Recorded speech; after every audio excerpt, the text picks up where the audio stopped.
உறவுகள் அனைவருக்கும் வணக்கங்க. வீடியோக்குள்ள போகிறதுக்கு முன்னாடி உங்கள் பொண்ணான கையால் ஒரு லைக்கை போட்டு சப்ஸ்கிரைப் பண்ணி ஆதரவு கொடுங்க ஃப்ரெண்ட்ஸ். இப்போ சேதுபதி அவரோட பங்குக்கு எல்லா பக்கட்டும் ஆராய்ச்சி பண்ணிக்கிட்டு இருக்காங்க. சக்தியோட உருவம் கடந்ததா, தலை இல்லாத உருவம் கடந்ததா சொன்னாங்களே, அந்த இடத்துக்கு போய் தேடுறாங்க. அதுக்கப்புறம் ஜெனிக்கிட்ட போய் கேட்குறாங்க.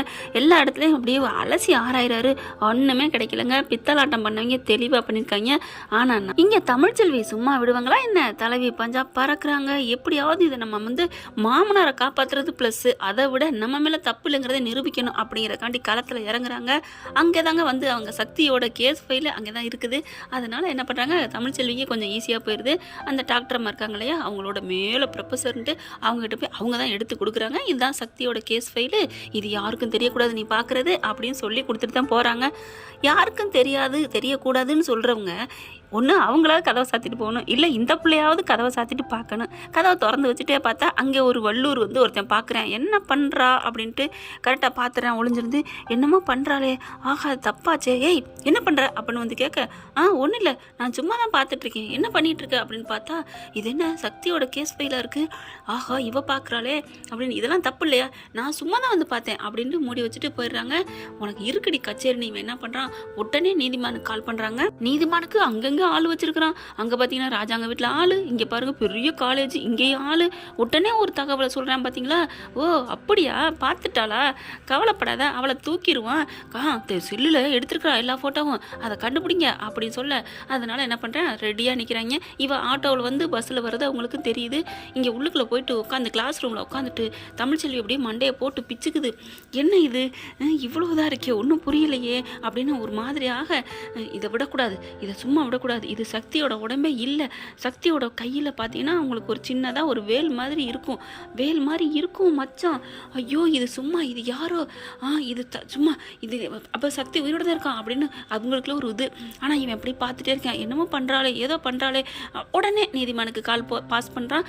ஐயா இந்த மாதிரி அவள் பார்த்து இதுங்கிறா, மொபைலை பார்க்குறா, ஃபோட்டோ எடுத்துட்டா, விடு மொபைலை தூக்கிடுவா, நீ ஏன் பயப்படுற அப்படின்னு சொல்லிட்டு இவங்க ரெடியாக நிற்கிறாங்க. இப்போ கிளாஸ் முடிஞ்சு சாயந்தரம் போயிட்டு இருக்காங்க. பஸ்லேருந்து போயிடுறாங்க, பஸ்லேருந்து இறங்கிறாங்க. அடுத்து ஆட்டோவில் போகிறாங்க பார்த்தீங்களா, அங்கே தாங்க வச்சுருக்காங்க ஆட்களை ரெடியாக வச்சு ஒரு பாதை மாதிரி, ஒரு தனி கிராம பக்கத்து கொஞ்சம் முட்புதர் மாதிரிலாம் இருக்குல்ல, அதில் போயிட்டுருக்கையில் 4-5 பேர் இறக்கிடுறாங்க. இறக்கி ஆன்னு சொல்லி கையை பிடிக்கிறாங்கிட்டே, யாரா நீங்கள் விடுங்கடா அப்படி சொல்ல ஹேண்ட்பேக்கை பிடுங்குறாங்க. அவங்களோட பேக்கை பிடுங்கி அதுக்குள்ள இருக்க கரெக்டாக அதான் அந்த மொபைலை மட்டும் எடுத்துகிட்டு பொடி அப்படின்னு தள்ளி விட்டு போயிடுறாங்க. ஒன்று பணம் கொடுறேன்னு சொல்லியிருக்கணும், இல்லைன்னா உன்னை நாங்கள் சும்மா விட மாட்டேன்னு அடிச்சிருக்கணும். அவங்களோட தேவை மொபைல் மட்டும் எடுத்துகிட்டு போயிட்டாங்க. ஆட்டோக்கார் பார்க்குறாரு, என்னம்மா அடிபட்டுருச்சாம்மா, ஒன்றும் இல்லைண்ணே அப்படின்ட்டு போயிட்டாங்கம்மா, உங்களை விட்டுட்டு போயிட்டாங்கம்மா. எப்படிம்மா ஒன்றுமே செய்யாமல் விட்டுட்டு போயிட்டாங்க அப்படிங்கல, என்னோட ஹேண்ட்பேக் அப்படிங்கிறாங்க. அதோ அங்கே கிடக்கு அப்படின்னு போய் எடுத்தாந்து கொடுக்குறாரு. பார்க்குறாங்க, பார்த்துட்டு ரொம்ப தேங்க்ஸ்ண்ணே அப்படின்னு சொல்லிட்டு எந்திரிச்சு ஆட்டோவில் உட்கார வைக்கிறாரு. பார்த்துக்கம்மா, நல்ல வேலை உங்களை அடிச்சு எதுவும் பண்ணலை. ஆமாம் எதுக்கு வந்தாங்க, பணம் எதுவும் வச்சுருப்பீங்களோன்னு வந்திருப்பாங்களோ. என்கிட்ட என்னங்க பணம் இருக்குது, என்ன எதுக்கு இப்படி பண்ணாங்க ஒன்றும் புரியலை. வீட்டுக்கும் போயிடுறாங்க. வீட்டுக்கு போனதுக்கப்புறம் அங்கே நடந்ததை சொல்ல அவங்க அம்மா அப்பா எல்லோரும் துடிக்க, என்னடி உன்னை படிக்க கூட விட மாட்டாங்களா அப்படின்னு சொல்ல, இது யாருன்னே தெரியலம்மா அப்படின்னு சொல்லிட்டு கை கால் முகத்தை கழுவிட்டு ட்ரெஸ்ஸை மாற்றிட்டு உட்காந்துருக்கையில் ஃபோன் எடுமா அப்படின்னு ஃபோன் எடுக்கிறாங்க. ஃபோனை காணோம். ஏய் ஃபோனை காணடி. என்னது ஃபோனை காணுமா அப்படின்னு ஒரே தூக்கி வாரி போடுது. அம்மா அதில் தான் எல்லா ஆதாரமும் இருக்குது. அப்போ யாரோ தான் வேணும்னு தெரிஞ்சுதாண்டி இப்போ உன் ஃபோனை எடுத்திருக்காங்க. ஆமாம்மா, அப்போ உன் காலேஜில் யாரும் இருக்காங்களா, யாருக்கு ஆதரவு ஒன்றும் புரியலையே. ஐயோ அப்படின்னு, ஏண்டி அதில் என்னடி ஆதாரம் இருக்குது, அம்மா முக்கியமான ஆதாரம்மா அப்படின்னு நடந்ததெல்லாம் சொல்கிறாங்க. என்னடி சொல்கிற, அப்போ சக்தி பிள்ளை உயிரோட தான் இருக்கானா? ஆமாம்மா, அது அவனோட கையே இல்லை, அதுவும் இல்லாமல் இல்லைம்மா அவன் கையில் அந்த நல்லா தெரியும், ஜெனிக்கும் நல்லா தெரியும் அப்படின்னு சொல்ல, இந்நேரம் அவள் பார்த்துருப்பா, ஒன்றும் பயம் இல்லை அப்படிங்கிற. என்னடி சொல்கிற, அப்புறம் நான் சும்மா விடுவேனா என்ன, நான் ஜெனிக்கு அனுப்பி இதெல்லாம் பாரு அப்படின்னு சொல்லிட்டு எல்லாத்தையும் அவளுக்கு அனுப்பிட்டேன். அப்பாடா நல்லதாச்சுடி, எதிரிங்க யாரோ எடுத்திருக்காங்க, ஆனால் ஆண்டவன் நமக்கு துணை நிற்கிறான்ல. ஆமாம்மா இப்போ நான் ஜெனிக்கு கால் பண்ணணுமே, ஐயோ ஜெனி நம்பர் அதில் போயிடுச்சு, எனக்கு மனசில் இருக்குது அப்படின்னு சொல்லிட்டு உன் ஃபோனை கொடுமா அப்படிங்கிறாங்க. ஃபோன் எடுத்து ஜெனிக்கு பேச, ஜெனி நீ பாத்தியா அப்படிங்கல, இரு நான் உன் வீட்டுக்கு தான் வந்துட்டுருக்கேன். என்ன ஜெனி சொல்கிற, ஆமாம் என்னால் அங்கே இருக்க முடியல அதை பார்த்தோன்னே அப்படின்னு சொல்லிட்டு ஒரு 10 நிமிஷத்தில் வந்துடுதுங்க. ஜெனி வந்தோன்னே ஓடி கட்டி பிடிச்சிக்கிறாங்க. தமிழ் தமிழ் அப்போ என் சக்தி சாகலை, என் சக்தி சாகலை. அது என்னோட சக்தியே இல்லை. நான் பார்த்துட்டேன், அது அவனோட உறுப்பே இல்லை. நான் இன்னும் நேரில் பார்த்தா இன்னும் எனக்கு தெரியும் அப்படிங்கிறாங்க. இங்கே பாரு, நீ கவலைப்படாத, நீ பேசாமல் இரு, இதை வந்து சத்தம் போடாத அப்படின்னு மறுபடியும் சமாதானம் ஆகிக்கிறாங்க. இப்போ என்ன பண்ணுறது, யாரோதான் வேணும்னு சிக்க வச்சுருக்காங்க அப்படின்னு சொல்ல, ஏன்னா பேசுனாங்களே உங்கள் மாமனாரும் எங்கள் அப்பாவும் சேர்ந்து பண்ணதா, இங்கே பாரு ஜெனி, வேணும்னே சதி பண்ணியிருக்காங்க. என்கிட்ட அந்த விஷயத்தில் தலையிடாதன்னு சொன்ன என் மாமா கண்டிப்பாக அவர் பண்ணியிருக்க மாட்டார் ஜெனி. எனக்கு நல்லா தெரியும், அந்த மனுஷனை பற்றி எனக்கு நல்லா தெரியும். தமிழ், நீ நிஜமாக சொல்கிறியா? என்ன ஜெனி, நான் என் மாமனாரை காப்பாற்றணும் அப்படிங்கிறக்கால நான் சொல்லலை. என்னை பொறுத்த வரைக்கும் யாராக இருந்தாலும் சரி, ஏன் நானாகவே இருந்தாலும் நியாயம் பண்ணியிருந்தால் மட்டும்தான் எனக்கே வக்காலத்து வாங்குவேன். அப்படி இல்லாமல் நான் தெரியாமல், எனக்கே தெரியாமல் தப்பு பண்ணால் தப்புன்னு தான் நான் சொல்லுவேன் அப்படி சொல்ல, அங்கே தமிழோட அப்பா அம்மா வராங்க. ஆமாம் ஜெனி, என் பிள்ளை பற்றி நாங்கள் பெருமையாக சொல்கிறோம்னு நினைக்காத. அவள் என்றைக்குமே சத்தியத்துக்கு கட்டுப்பட்டவ. அவள் ஒன்று சொன்னால் கரெக்டாக தாம்மா இருக்கும். எங்களுக்குமே அந்த சம்மந்தி வந்து அவர் இப்படி பண்ணியிருக்க மாட்டாருன்னு தோணுதுப்பா. பச்சை புள்ள, உன் புருஷனை எப்படிப்பா அவர் பண்ணுவார்? ஊருக்கே நல்லது பண்ணியிருக்காரு, உனக்கு தெரியாதா என்ன அப்படிங்கிற நினச்சி பார்க்குறாங்க. ஆமாம், அது வேணால் கரெக்டு தான். என்னை நாள் வரைக்கும், ஏன் அந்த ஐயா வீட்டுக்கு போகிற வரைக்கும், தாலி கட்டுற வரைக்கும் அவர் என்னை துள்ளி குதிச்சுட்டு இருந்தார், வெட்டிடுவேன் குத்திடுவேன்னு. ஆனால் தாலியை கட்டின அடுத்த செகண்டே அப்படியே மனசு மாதிரி கூட்டிகிட்டு போனாரேன்னு நினச்சேன். அப்போவே நினச்சேன், அப்போ வேணும்னு தான் பழி போடுறதுக்கு தான் பண்ணியிருக்காங்களா? ஆமாம் ஜெனி, இப்போ புரியுதா? எங்கள் மாமனார் ஒன்றும் பண்ணியிருக்க மாட்டார். ஆனால் இதில் உங்கள் அப்பாவுக்கு சதி தான் இருக்குது அப்படிங்கிறாங்க. உங்கள் அப்பா கூட வேறு யாரும் சேர்ந்து தான் பண்ணுறாங்கம்மா அப்படிங்கிறாங்க. ஆமாம், கண்டிப்பாக எங்கள் அப்பா வெளியில் வந்துட்டாருன்னா அந்த இன்னொரு ஆள் தான் எடுக்கிறாங்கன்னு அர்த்தம். இதை நான் கண்டுபிடிக்காம விட மாட்டேன் அப்படின்னு சொல்லிட்டு தமிழை கூப்பிடுறாங்க. ஜெனி, வா நம்ம போய் ஸ்டேஷனுக்கு போவோம் அப்படின்னு சொல்ல, ஸ்டேஷனுக்கு போனால் அவங்க எல்லாம் மூடி மறைச்சிருவாங்க, எல்லாம் யாரோ பணக்காரங்களுக்கு ஏதோ பண்ணுறாங்க அப்படின்னு சொல்ல, அந்த சமயம் கருப்பு வராரு. கருப்பு வந்த கையோட, என்னண்ணே இங்கே வர்றீங்க? ஏத்தா கேட்குற, அங்கங்கே நாங்கள் எல்லா இடமும் தேடிக்கிட்டு இருக்கோம் தான், ஒன்றுமே கிடைக்கலம்மா அப்படிங்கிறாங்க.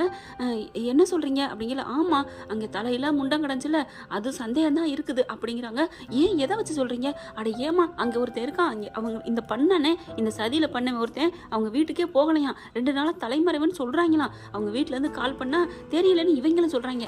அப்போது அந்த தலையில்லாத உருவம் அந்த ஆளை தான் இருக்கணும், அப்போ சக்தி எங்கேயோ இருக்கணும் அப்படின்னு 2 பேருமே சொல்கிறாங்க. இப்போ என்னத்தான் பண்ணுறது அப்படின்னு கருப்பு கேட்குறாரு. என்ன பண்ணுறதா, இதை சும்மா விடக்கூடாது, நம்ம ஸ்டேஷனில் போய் சொல்லுவோம். ஸ்டேஷனுக்கு போனால் கண்டிப்பாக அது நடக்காதுமா. ஏன், எனக்கு என்னமோ நாங்கள் வர வழியில் அந்த நீதிமான் மறைச்சிக்கிட்டு பேசினாத்தா அப்படின்னு சொல்ல, அண்ணே அப்போ நீதிமான் தான் இதில் இருக்கான், முழுக்க அவன் தான், அவனை தூக்கி போட்டு 4 வாங்குவாங்கனால சொல்லிடுவானே. என்னத்தான் பேசுகிற, நம்ம எல்லாம் கையும் ஓங்கி ஒடிஞ்சு போய் கிடக்குறோம், அவன் ஓங்கி போய் நிற்கிறான், அப்போ ஒன்றும் பண்ண முடியாது.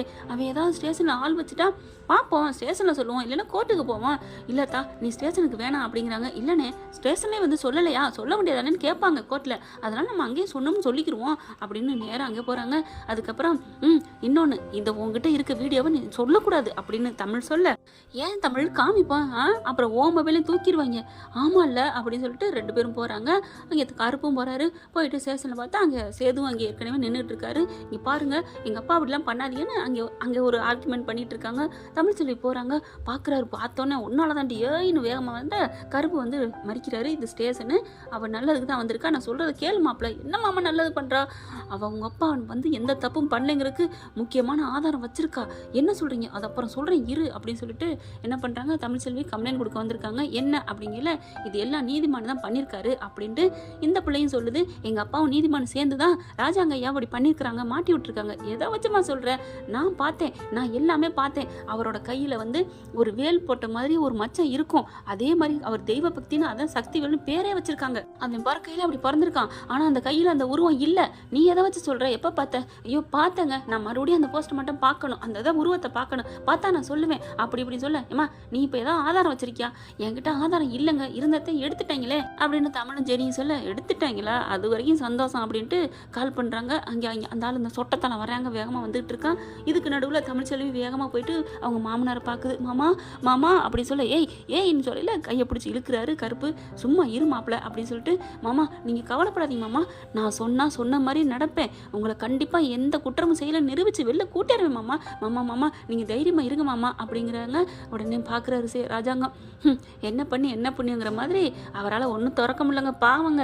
எப்படிப்பட்ட நல்ல மனுஷனுக்கு சோதனை வந்தால் அவங்களால பேச முடியாது தானே. அதுக்கப்புறம் வெளில வராங்க. இங்கே பாருங்க, நாங்கள் இதை சும்மா விட மாட்டோம், எங்கள் மாமனார் இதை பண்ணவே இல்லை, சக்தி உயிரோட தான் இருக்காரு அப்படின்னு சொல்ல, சேது பார்க்குறாங்க கருப்புக்கிட்ட என்னென்ன வளர்றா லூசு மாதிரி. அட ஆமையா, அது அங்கே காணாமல் போனேன்னு சொன்னாங்கல்ல, அவனோட உருவம் தான் அது. இங்கே சக்தி வந்து எங்கேயோ மிஸ் ஆயிருக்கான், சக்தியோட உருவமே இல்லைன்னு ஜெனியும் சொல்லுச்சு அப்படிங்கிற சேது ஜெனிக்கிட்ட வராரு. வெளியில் வந்துடுறாங்க கம்ப்ளைண்ட்டை கொடுத்துட்டு. வந்து பார்த்ததுக்கப்புறம் பேசுகிறாங்க. என்ன ஜெனி சொல்கிற, உண்மையிலே அது உன் சக்தி இல்லையா? எனக்கு நல்லா தெரியுன்னு, அது என் சக்தியே இல்லை. எப்படி தெரியும் அப்படிங்கிற, நீங்கள் யார்ட்டையும் சொல்லிடக்கூடாது, கோர்ட்டில் தான் வச்சு சொல்லணும், இந்த ஆதாரத்தை வச்சுருக்கோம் அப்படிங்கிற. என்ன ஆதாரம்? அது தமிழ் தான் அப்படின்னு எடுத்து சொல்கிறார். கருப்பை தான் சொல்ல விடுறாங்க, ஏன்னா இவர் தான் பேச மாட்டாரே. கருப்பு எல்லாத்தையும் சொல்கிறாரு. தமிழ் இந்த மாதிரி எடுத்துகிட்டு வந்ததும் வர்ற வழியில் ஆட்டோக்காரங்க செல்லை எடுத்துட்டாங்க அப்படிங்கிறதையும், ஓ அந்தளவுக்கு எடுத்துட்டாங்களா, இவ்வளோக்கு பண்ணுறாளா அப்படின்ட்டு. சரி அப்போ ஆதாரம் இல்லாமல் எப்படி என்ன பண்ணுறது? என்கிட்ட இருக்கே தமிழ், எனக்கு உடனே எடுத்த கையோடு எனக்கு பாஸ் பண்ணிட்டா, இங்கே பாருங்க அப்படின்னு சொல்லி பார்க்கையில் காமிக்கிறாங்க. ஆமாம், இந்த கை வெறுங்க ஏற்ற இருக்குது, என் சக்தியோட கையில் எனக்கு வேல் இருக்குது தெரியும் அப்படின்னு சொல்கிறாங்க. அப்படி பார்க்குறாங்க. அது நல்லா தெரியுமா, இதை காமிங்க, எனக்கு அந்த உருவத்தையும் பார்க்கணும் சொல்லுவோம். சரிம்மா, இதை யார்ட்டையும் சொல்ல வேணாம் அண்ணே, இது நீங்களும் சொல்ல வேணாம், எனக்கும் பார்வேர்டு பண்ணுமா, ஓ மொபைல்லேருந்து எடுத்தாலும் எடுப்பாங்கம்மா அப்படின்னோடனே ஜெனியோட மொபைல்லேருந்து கருப்புக்கு அவங்களுக்கு எடுத்து அனுப்பிடுறாங்க, செல்லப்பாண்டிக்கு. ஏன்னா ஒரு 2 பேர்கிட்ட இருக்கணும் இல்லையா. இப்போ ஜெனியும் போயிருங்க, இவங்க எல்லாம் ஜெனியோட மொபைலை பார்க்குறாங்கிறத அந்த போலீஸ்காரன் பார்த்துறேன். சரி நாளைக்கு கோர்ட்டுக்கு கரெக்டாக வந்துடணும் அப்படின்ட்டு போகிறாங்க. இப்போ என்ன பண்ணுறான், அந்த சொட்டத்தில் வந்து விசாரிக்கிறேன். என்ன உன் மையன் வந்து நின்றுட்டா, உன்னை பிஸ்தாவா பருப்பாவேன் எடுத்துகிட்டு போயிடுவானா என்ன, உன்னை 10 வருஷம் தண்டனை வாங்கி கொடுக்காம விட மாட்டேன்டா அப்படிங்கிறான். அதுக்கப்புறம் நீதிமனுக்கு தகவல் பாஸ் பறக்குதுங்க. ஐயோ அவ வேற மொபைல் இருக்காளா, ஏண்டா அப்படின்னு அடிக்கிறான். எடுக்கிறவங்க ஒழுங்காக எடுக்க மாட்டீங்களா அண்ணே, நீங்கள் வந்து அந்த தமிழ்ச்செல்வி பேக்லேருந்து எடுக்க சொன்னீங்க, எடுத்துட்டோம், அப்புறம் என்னண்ணே அப்படிங்கிறாங்க. டேய் போங்கடா, போயிட்டு அந்த ஜெனிட்ட வந்து எடுங்கடா அப்படின்னு சொல்ல, சரின்னு சொல்லிட்டு அவங்க ஒரு 4-5 பேர் போகிறாங்க. ஜெனி நல்லா அப்படியே அழுதுகிட்டே இருக்குது. அழுகவே இல்லை, ஒரு மாதிரி ஆனந்த கண்ணீர். ஐயோ என் சக்தி உயிரோடு இருக்கான் அப்படின்னு அவ்வளோ ஒரு சந்தோஷம். தூங்கி போயிடுது. மொபைலை வச்சுட்டு இவங்க போயிட்டு ஒன்றும் பண்ணாமல் கமுக்கமாக அந்த மொபைலை எடுத்துகிட்டு போயிடுறாங்க. காலையில் பார்த்தா மொபைலை காணோம். ஐயோ மொபைலை காணுமேனு தவிக்குது, துடிக்குது. அதுக்கப்புறம் லேண்ட்லைனில் போயிட்டு வேகமாக ஃபோன் பண்ணுது சேதுபதிக்கு. ஆனால் இந்த மாதிரி அவங்க மொபைலை தூக்கிட்டு போயிட்டாங்கன்னா அப்படின்னு சொல்ல, அத்தி நல்லதாக போச்சு, நல்ல வேலை தமிழ்ச்செல்வி உங்களுக்கு அனுப்ப சொன்னான். ஆமாம்மா ஏன்ட்ட இருக்குது, இன்னும் அவங்க அம்மாட்ட இருக்குது, ஆனால் என் மொபைலை தூக்கிட்டாங்கன்னா அப்போ உன் வீட்டில் இருக்காங்கம்மா யாரோ, நீ அந்த வீட்டில் இருக்கிறது தப்புமா, சரிங்கண்ணா நான் கிளம்பி வந்துடுறேன் அப்படின்ட்டு நான் தமிழ்ச்செல்வி வீட்டில் இருந்துக்கிறேன் அப்படிங்கிறாரு. அங்கேயா, சரி போ அப்படிங்கிற மாதிரி நினச்சிறாரு. ஏன்னா தமிழ்ச்செல்வி இதை காப்பாற்ற நினைக்கிறா, அது ஒரு சந்தோஷம் சேதுக்கு. ஆனால் அடுத்தது உள்ளுக்கு போனது காரணம் தமிழ் தான் நினைக்கிறாரு. இந்த ஃபோன் பண்ணது அவங்க மாமா பொண்ணுங்கிறது தெரிஞ்சால் தான் தமிழ் மேலே கோபம் குறையும். ஆனால் உனக்கு என்னதான் கோபம் குறைஞ்சாலும் தமிழுக்கு கோபம் குறையுமாமே, நீ இன்னும் 1 வருஷம் தேவதாசன் நானும் ஒரு சாதி தானடின்னு தமிழ்ச்செல்வி வீட்டில் வந்து பாடத்தான் போகிற, காலில் விழுந்து உருளத்தான் போகிற, அந்த வீட்டில் இருந்து ரோடு வரைக்கும் அங்கே பிரச்சனை பண்ணத்தான் போகிறேன் சேது, அது கதையில் ஒரு நடக்கத்தான் போகுது. இப்போ என்னடனா சனி வந்து தமிழ் வீட்டுக்கு வந்துடுது, நடந்ததை சொல்லுது. ஐயோ இப்படி ஆயிடுச்சா, நல்ல வேலைம்மா எல்லாருக்கும் நீ அனுப்புன அப்படின்னு எல்லாரும் சந்தோஷமாக நினச்சிக்கிறாங்க. அடுத்து கோர்ட்டுக்கும் போகிறாங்க. கோர்ட்டில் கேஸ் நடந்துட்டுருக்கு. அப்போ தான் ஜெனி வந்து தன்னோட வாக்குவாதத்தை எடுத்து வைக்கிதுங்க. பார்க்குறாங்க. அப்படியா, இது வந்து அப்போ உங்கள் சக்தியோட உடம்பு இல்லையா? ஆமாங்க, அப்போ அன்னைக்கு சொன்னீங்க, எங்க நான் ஏதோ சொன்னாங்க, அந்த நேரத்தில் பதட்டத்தில் சொல்லிட்டேன், இப்போ தான் நல்ல அக்கு வேற ஆணி வேற பார்க்குறேன், இந்த கையை என் சக்தியோட கையே இல்லை, ஐயோ என் சக்தியோட கை இப்படி இருக்காது அப்படின்னு சொல்லிட்டு, இன்னும் அவன் காலில் ஒன்று இருக்குது அதையும் நான் பார்க்கணும், அவன் நல்லா பெரிய தழும்பாக இருக்குது, அது ஆறவே இல்லைன்னு சொல்லுவான், அதையும் நான் பார்க்கணும், அது மூடி இருக்கிறதுனால நான் கண்டுக்கல அப்படின்னு சொல்கிறாங்க.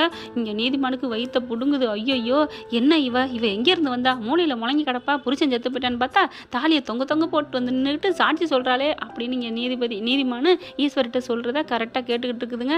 ஓ இந்த அளவுக்கு பண்ணிட்டு இருக்கியா, கரெக்டாக கருப்பு பார்க்குறாரு, இருங்கடி உங்களுக்கு அப்படின்ட்டு சேதுபதிட்டு போய் காதை கடிக்கிறாரு. இங்கே பாரு அவங்க 2 பேரும் பேசுகிறத அப்படின்னு சொல்ல, சின்னம்மாவா அப்படிங்கல, ஆமாம் அவங்க 2 பேர் தான் கூட்டு செய்தி பண்ணுறாங்க, அவங்கள நீ கண்காணியா அப்படிங்கிறாங்க. பார்த்துட்றேன் மாமா பார்த்துட்றேன் அப்படிங்கிறாங்க.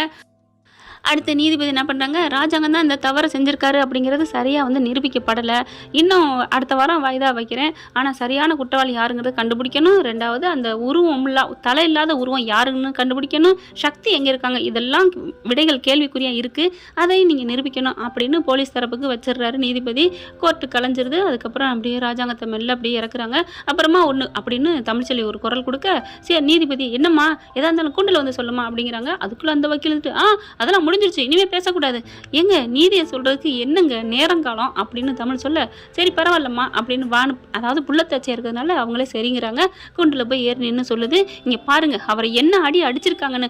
ஏங்க ஒரு சாதாரண ஒரு குடிமகனுக்கே அடிக்கக்கூடாதுன்னு சொல்லல, இவர் ஒரு அமைச்சர், அந்த ஊருக்கே நல்லது பண்ணவர், அவர் தப்பு பண்ணாராங்கிறது இன்னும் தீர்ப்பே ஆகலை, அதுக்குள்ள வச்சு அடியன்னு அடிச்சிருக்காரு அந்த சொட்டத்தலை அப்படின்னு சொல்ல, ஏங்க அடிச்சிங்களா அப்படிங்கல, இல்லை எங்களை எதிர்த்து பேசினார், எதிர்த்து பேசினா ஒரு அறையலாம், அவர் வாயே திறக்க மாட்டார், ஒரு உடம்ப பாருங்க, சட்டையை திறங்க அப்படின்னு சொல்லிட்டு சொல்லையில கருப்பு போய் திறக்க சொல்றாங்க. இங்கேருந்தே ஜாட தமிழ்ச்செல்வி காமிக்க கருப்பு போயிட்டு சட்டையை அவுத்து காமிக்கிறாங்க. உடம்பு பூரா அப்படியே ரணம்பட்டு போயிருக்கு. ஏயா என்னையா இப்படி அடிச்சிருக்கீங்க அப்படிங்கிற அந்த சொட்டத்தில் தலையை தொங்க போட்டு நிற்கிறான். யாரையா விசாரிச்சது அப்படிங்கிற, பிடிச்சாந்து முன்னாடி கொண்டாந்து இவர் தான் விசாரிச்சது அப்படிங்கிறாங்க. விசாரிச்சவரை பார்த்தோன்னா, ஏண்டா உன்னோட முன்ஜென்ம பகையெல்லாம் இப்போ நீ தீர்த்துக்கிறியா, எப்படி அந்த மாதிரி பண்ண போச்சு அப்படின்னு சொல்லிட்டு பயங்கரமாக திட்டுறாரு நீதிபதி.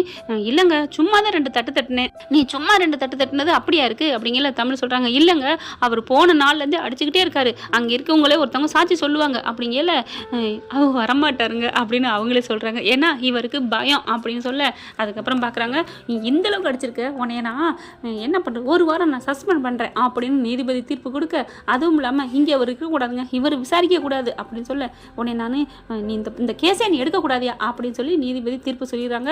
ஒன்றும் பண்ணலை, ஆப்பு வச்சாலா அப்படின்னு கருப்பு வந்துட்டு அந்த சொட்டத்தில் சொல்ல, டாய் அப்படின்ட்டு போகிறான். இருக்கட்டும் யார் விசாரணைக்கு வந்தாலும் சரி, அந்த ஆளை நான் கைக்குள்ள போடுவேன்ல அப்படின்னு நினச்சிட்டு பாக்க, ஒன்றும் பண்ண முடியாது, கண்டிப்பாக நிரூபித்து என் மாமா நிரபராதி நிரூபித்து கொண்டார் வேண்டாம் அப்படின்ட்டு போகையில் தமிழை பார்க்குறாரு சேது.